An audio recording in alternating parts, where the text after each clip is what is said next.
Well, hey there, what is going on? Welcome to the Everyday Missionary Podcast. This is episode 245, and I have not been at the helm of the ship now for a couple of weeks, so took a couple of weeks off. Not that that was fully the plan. The first week I took off, I was in California with my wife, had a great vacation, but the thing that really just capstones an epic vacation is you get COVID on your vacation as you're traveling home. And that's exactly what happened with Ellen and I. So she started getting sick early on last week, then it was followed by me getting sick, and by the end of it, everybody in our home, except for my mother-in-law, all were dealing with COVID. And so everybody was kind of hunkered together, chilling and having the chills. Why not? And everything else. I'm still kind of testing positive today. Everybody else has finally orbited out into the negative space. But hey, I'm keeping it alive for a little while longer around the house. And so I missed Sunday because of it. I'm still waiting around at the house till they will release me into the wild again. But in the meantime, I am communicating via purely technology and hence the Everyday Missionary Podcast. So we're getting back at it. And there are so many different things we can talk about in the podcast today, so much so that I'm not even sure quite where to start. Now, one of the things I've tried to be committed to is keeping in tune with current events as far as what's going on in politics or news or media or life, society, culture, you name it. And man, there was a lot of stuff in the last 10 days or so that we could talk about. And I'm going to pile all of this together. But as I pile it together, I want to start kind of from the space of reminding once again what I believe our objective is here on the Everyday Missionary. Our objective is not to try to figure out what political side we choose. It's not trying to figure out what social agenda we want to engineer or advance. Rather, we're trying to figure out how we can make the gospel real, alive, active, and powerful in the context of the world that we live in, a world that is pulled by all sorts of different idolatrous directions, some of which are the idols of the left, some of which are the idols of the right. And our job is to not get duped into following idols, but rather we want to follow Jesus. And by that, we want to do things his way, with his tone, the ethos he brings to the world. And we want to do that as well, which means for the get-go, if the whole mission of Jesus was he was coming into a world filled with sinners, and in that he made them his friends and he spent time with them and they felt safe with him, and then from that they eventually followed him, we need to be those very people as well, right? So we cannot look at certain segments of our sinful world and decide they're more sinful than other segments of our sinful world, but rather we're supposed to look at all of this and say, hey, my enemy is not that person over there or that person over there. It's not the person on the left. It's not the person on the right. Everybody is a potential brother or sister in the kingdom of Christ, and I want to relate to them in that way. And the way to do that is creating space where people feel valued, they feel welcomed, they feel seen, they feel heard, they feel befriended more than they feel threatened or judged or marginalized, or we do things or back things that make them kind of cower away from Christ in fear, not of purely sin issues, but really in a lot of ways, maybe the political motivators that may appear to be behind some of our Christian advancement. Now, I know that is a lot to take in right there, but at the core of what I'm trying to get at is that it's very easy in the culture wars of our day as Christians to lose sight of the gospel-centered thing that we must most pursue. And sometimes we can get more pulled into, we have these rights to defend, we have these battles to fight, we have these foes to vanquish, and we lose sight of the real kingdom gospel mission for other things that are not bad things necessarily. And they may even be very moral things, but we always want to come back to what Paul says about the law, which is 613 morality rules with some doctrinal rules tied into that. He says it ends in death. So another way to put that maybe is if we as Christians work really hard to create an incredibly moral framework for the United States, and everybody is incredibly moral, and we get back to that perfect Norman Rockwell 1950s quintessential image of Americana, that is still estranged from God and is no closer to heaven than if it was on the other end of that moral spectrum. Because the issue at stake is not how moral or immoral a society is, It's, does it know God? Is it touched by the grace of God in such a way that it enters into a relationship with God through Jesus, is then filled with the Spirit, and then from that, the fruit of the Spirit flows out in such a way that dispositions are authentically altered and changed, and people are different from the inside out, as opposed to having outside rules applied from the outside and trying to conform the inside, because that never works. It didn't work with the law in the Old Testament. It doesn't work today. The only thing that works is when God's Spirit implants into the life of a person and brings transformation in such a way that all that fruit of the Spirit comes out. That is quite the opening introduction to the podcast today, but that is where I'm kind of going when we're talking about everything that's happened over the last 10 days or so. So kind of the working title I have for today's podcast is this idea of, it's kind of a question. And the question is, are we winning on our rights, but at the cost of losing our witness? All right, I'm going to say that again. Are we winning in the field or the area of securing our rights, but we're losing our witness in the process of that? And I raise this at a number of different levels. Now I'm going to put the pieces on the table here really quick so you kind of know where the pieces are that are rolling in my mind, but they're not all the same thing, but they kind of pile up to something that from an outsider or a disbeliever's perspective, we want to understand, why is there the level of anger or fear or like frantic pushback that maybe you're seeing if you're going on social media or watching the news or listening to the radio, based on the things of the Supreme Court. We're seeing all of this like, whoa, wait a minute, right? So the pieces that I'm thinking about that have happened in the last 10 days, 2 weeks roughly, whatever else, a handful of different things came from the Supreme Court. So we going back, and I forget which one of these happened first. And one of these to me is very much not a Christian issue, but it kind of piles into something that gets connected more to evangelical Christianity. That's why I'm going to bring it up. So you've had 4 different things that have happened from the Supreme Court in the last couple of weeks. So we had the case in Maine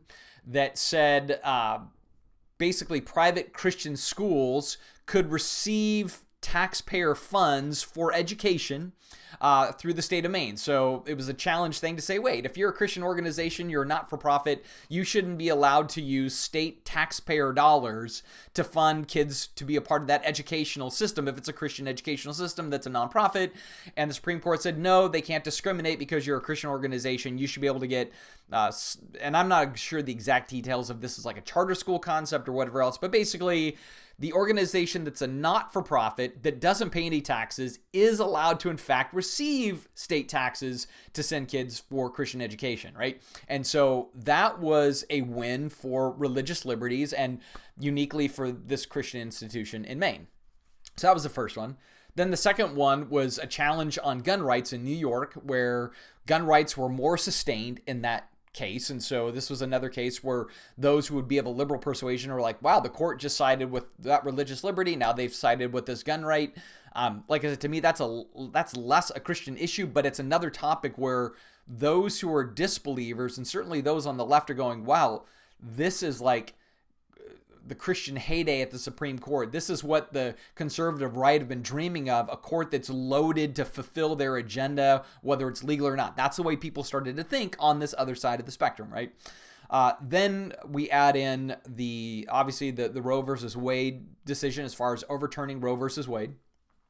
And then that got all of the fear and the anxiousness and the anger fired up, right? And if you were following social media at all, you saw that repeatedly, right? Where lots of memes of Handmaid's Tale and lots of memes of, just women have zero rights, and all the hatred that was tied to that was definitely tied to you Christians. You're forcing this down our throat. You put a bunch of Christians on the bench. They're creating Christian nationalism in the United States. And so that decision very much galvanized a lot of disbelievers against the believing Christian American church, right? Catholic and Protestant alike, just says the issue here is you Christians are forcing your way of life down our throat, and you finally were able to secure the court, and now you're getting what you want done, right? So there was that topic. And then there was the Bellingham high school football coach that wanted to pray out on the 50-yard line or in the end zone or whatever else, and the Supreme Court backed that as well. And so in the last few weeks, you've seen two cases of religious liberties that have been reinforced. You've seen something that pretty much it's religious organizations wanted to see rescinded for at least 40 years. Roe goes back 50 years, but for the first decade or so, it doesn't seem that, especially in the Protestant realm, there was as much push against abortion for the first 10 years as much as the last 40 years since. So you had that happen as well. And then the gun thing, like I said, it's kind of in there too. But for all of it, there's a sense of like, whoa, wait, Christians are taking over. The court is siding with the Christians. And there's all this animosity, right? Here's what I'm trying to appeal to based on that. I'm not arguing the merits of any of the cases. I'm certainly not arguing that like, hey, the court did the wrong thing on Roe versus Wade. That's not what I'm getting at either. That's not my thing. My thing is trying to get underneath all of that to say we have literally giant segments of our population that now are looking at Christianity and Christians and saying, you're the threat. You're the threat because you're in the driver's seat. This is the difference. You're the threat because you're in the driver's seat. And you are now, by way of your faith, dictating how American life is going to go. So where persecution is, you're not in the driver's seat and you're persecuted for your faith by the powers that be. Actually, what's happening is almost an inversion. Disbelieving people are looking at Christians saying, you all are in the driver's seat. You all are persecuting us. What are you going to do next? See, that's to me the headline of what's going on right now, right? You're in the driver's seat. The court keeps backing your way of life, your vision for the world, and what's next, right? And if you read Clarence Thomas's kind of brief on all of this, he actually does talk about, well, maybe we should reinvestigate gay marriage. Maybe we should reinvestigate certain other things that pertain to even like women's contraception and things of that nature. So he at least voiced like, hey, do we put the pedal down to the floor even more and we get more of this agenda done, bringing America back in alignment with would certainly be more the vision that Christians would have for a society, right? So it's in there. It's enough there then that the people that we're called to reach out to are very afraid of us. It's not that they're poised to persecute us because they're in control and we're not. They're thinking we're persecuting. They already feel we're persecuting them, and they think we're going to go even further, right? That's their fear right now. Now, to be real clear, I'm not saying that's what's going to happen. I'm not saying that's in the heart of many followers of Jesus in our culture, but we want to think about who we're trying to reach. And we want to think about the impediments that get in the way of that. And we want to think about the tone that we have as we have these conversations, as we support certain causes, and the backlash that it can have and how we can be sympathetic to that. So, for example, on the day that Roe was decided, I reached out to a friend of mine that I know is on the other end of this discussion. And I just said, you know what? I'm thinking about you today. I know this is a rough one, and just grace to you, you know? Like, I wanted them to know that here is this evangelical Christian pastor that knows this day for them based on where they sit and how they think this was a brutal, terrifying day for them, right? And I just want to acknowledge that day was terrifying for them. And then I saw them on social media, and it was clear. There's anger, there's vitriol. Then when the decision came through with the coach that was praying, their feeling was if this was a Muslim putting out their prayer mat, Christians would have opposed it, but because it's a Christian wanting to do this, then we support it. And so there's that feeling like there's inconsistency from Christians. They don't want real religious liberty. They just want their religious liberty. They don't want religious liberty for a Satanist. They don't want religious liberty for a Muslim or a Sikh or any other group. They just mostly want it for them. And that's the way they're feeling right now. And what I want to get across to us is to say, we need to feel that they're feeling. We need to hurt for them. Whether we agree with them or not is not the point. What I'm saying is there is authentic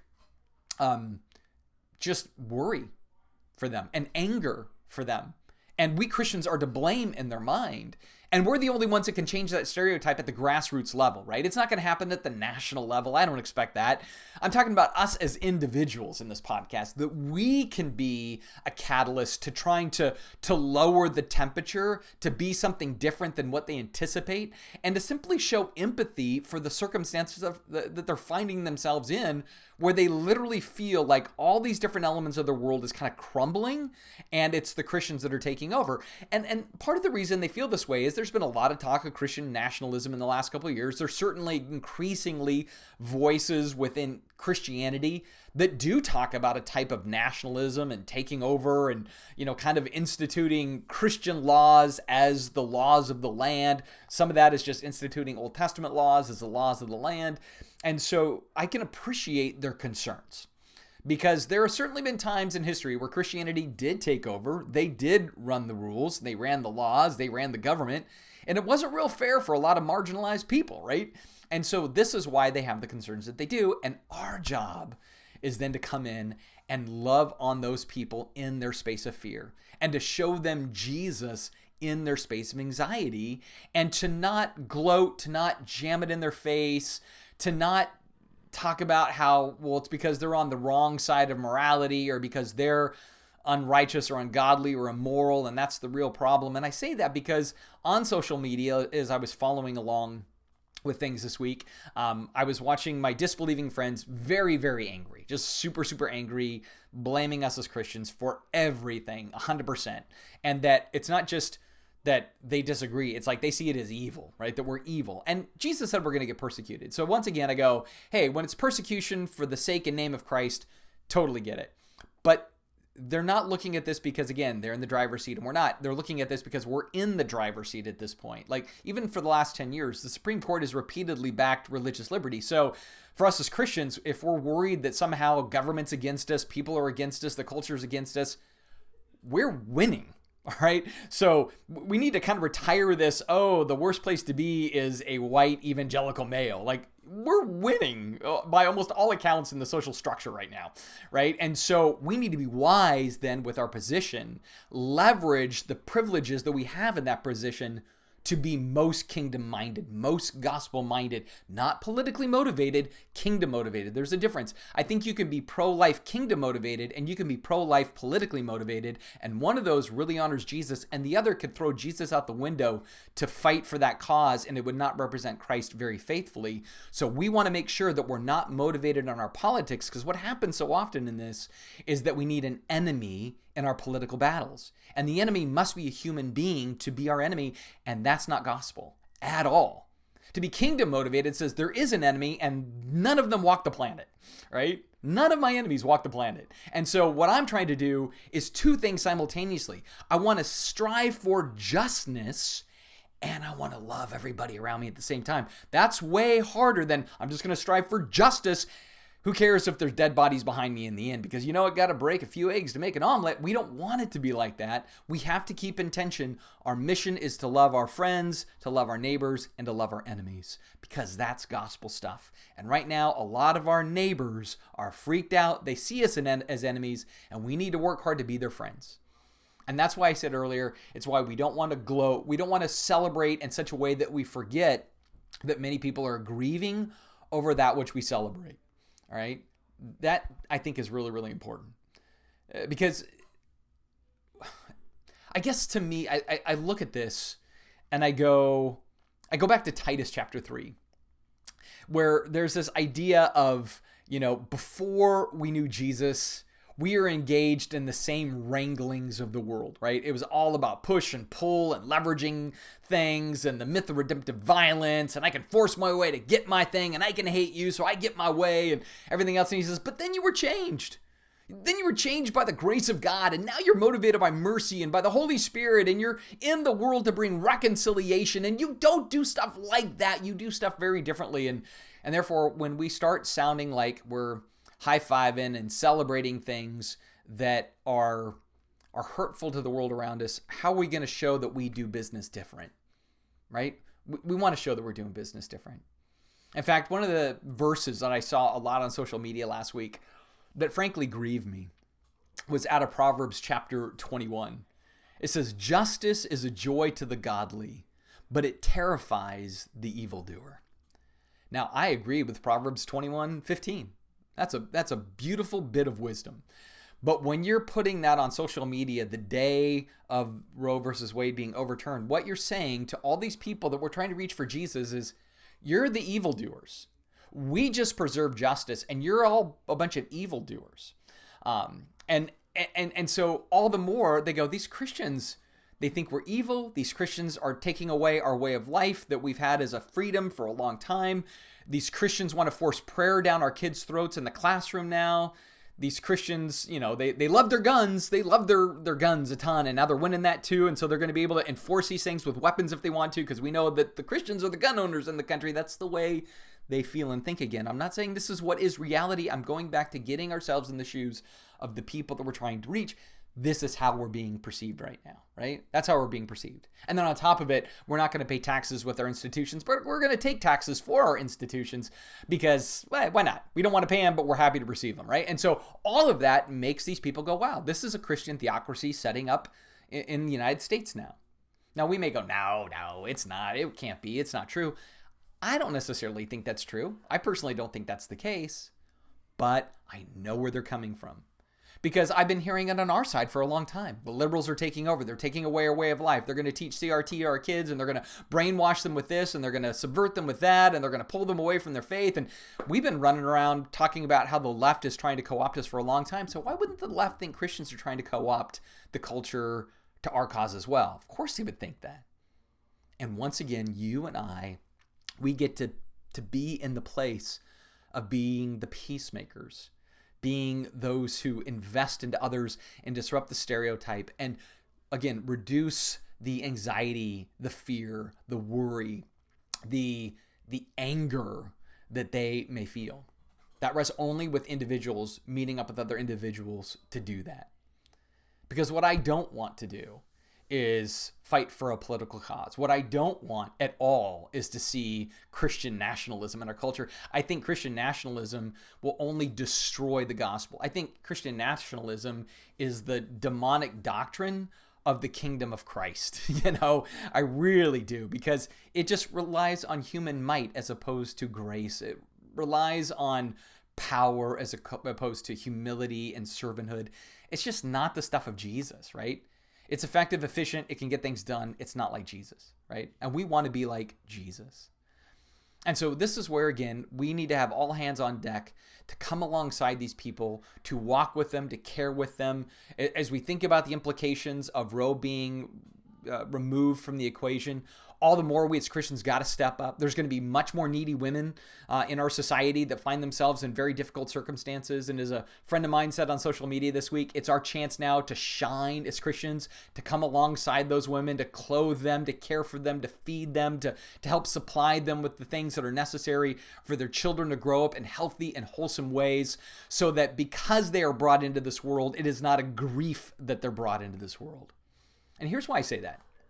I was thinking about that passage earlier out of Proverbs chapter 21, right? Justice is a joy to the godly, but it terrifies the evildoer, right? Solomon's a pretty wise guy, right? And he's pulling from his experience as he writes that, and the Holy Spirit's guiding him in that. Well, the same Solomon wrote this in the book of Ecclesiastes. He says, a man might have 100 children and live to be very old, but if he finds no satisfaction in life and doesn't even get a decent burial, it would have been better for him to have been born dead. His birth would have been meaningless, and he would have ended in darkness. He wouldn't have even had a name. He would have never seen the sun or known its existence, yet he would have had more peace than had he grown up to be an unhappy man. The same man that said, yes, justice is a joy to the godly, but it terrifies the evildoer, says, and in this life, sometimes it's better to never be born than to be born and grow up in a miserable world and never be happy. Solomon said that too.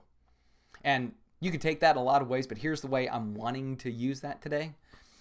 We've fought for a long time for what we see now. Christians have waited for this day. And now, by God's grace, we're going to see maybe 1 million, 500,000, whatever new people that this world wouldn't have seen this next year that we didn't see this year, right? So we're going to have all those more people. And what we need to work hard to do is to not make it to where it would have been better they were never born, because we're not trying to bring the aid, the support, the encouragement, and the need to the lives of these people, right? We need to be thinking kingdom with all of that, because statistically, a lot of these children are going to be born into very rough environments where there can be a lot of abuse, a lot of neglect, a lot of drug use, a lot of sexual abuse, lots of stuff where Solomon would say it would have been better they're never born, except we're kingdom-minded people and we can make that difference. We can do things. We can labor, work, focus to do things where we're coming in and being the aid. We can vote that direction. We can give that direction. We can mobilize in that direction. We can serve in that direction, right? 400,000 kids are in foster care, right? We talk about adopting kids. Let's adopt the ones in foster care. Let's go after that too. Like, there's so many cool things we can do. And this is our moment to not just talk, not just want rules and regulations, but to bring kingdom aid and values to bear in real life ways. We need to be there for those yet to be born so that they can have a quality of life. We need to be there for those who are born and are waiting for families. And we need to be there for those who are freaking out right now that their world is crashing down. And we can come in and we can bring calm. We can bring care. We can empathize even if we disagree. We can hurt with them and for them, even though we wish they might see the world as we see the world. We can still understand where they're coming from because we too have been there in a different way. We've been afraid of our world turning on us. We've been afraid of government working against our rights. And now the shoe's on the other foot. And we should feel with them. Because I believe if we're coming alongside, we're making the investments from the unborn to the born to the foster child to everybody that is on the left of this, and they're all concerned about all these new things that have come out in the last 10 days, all of that. If we're thinking about all those people and we're doing it through a kingdom grid, not a politician grid, not a political grid, not a conservative grid, a kingdom, Jesus-centered grid. I believe love can conquer hate. I believe relationship can conquer this sense of division that we feel. And I believe we can be ambassadors and emissaries of peacemaking through meekness in such a way that it can actually touch the lives of people who are very hurt, very angry, and very defensive right now. That's what we get to do. That's what being peacemakers is all about. And that's what's so cool, right? That is what an everyday missionary does. And so I believe if we can absorb these principles and feel what they're feeling, and from that come alongside and care for them in ways that are sincere across those boards, right? That we're not just trying to get a law of the land nailed onto a plaque somewhere so we can say, did it, we changed a rule. Like, that's not what Jesus called us to do. Jesus called us to change lives, not rules. Right? Not to just make things illegal, but to make things unthinkable, right? That's our real cause. And to do it not with force, but to do it with love. And the more we do that, the more we'll be effective everyday missionaries.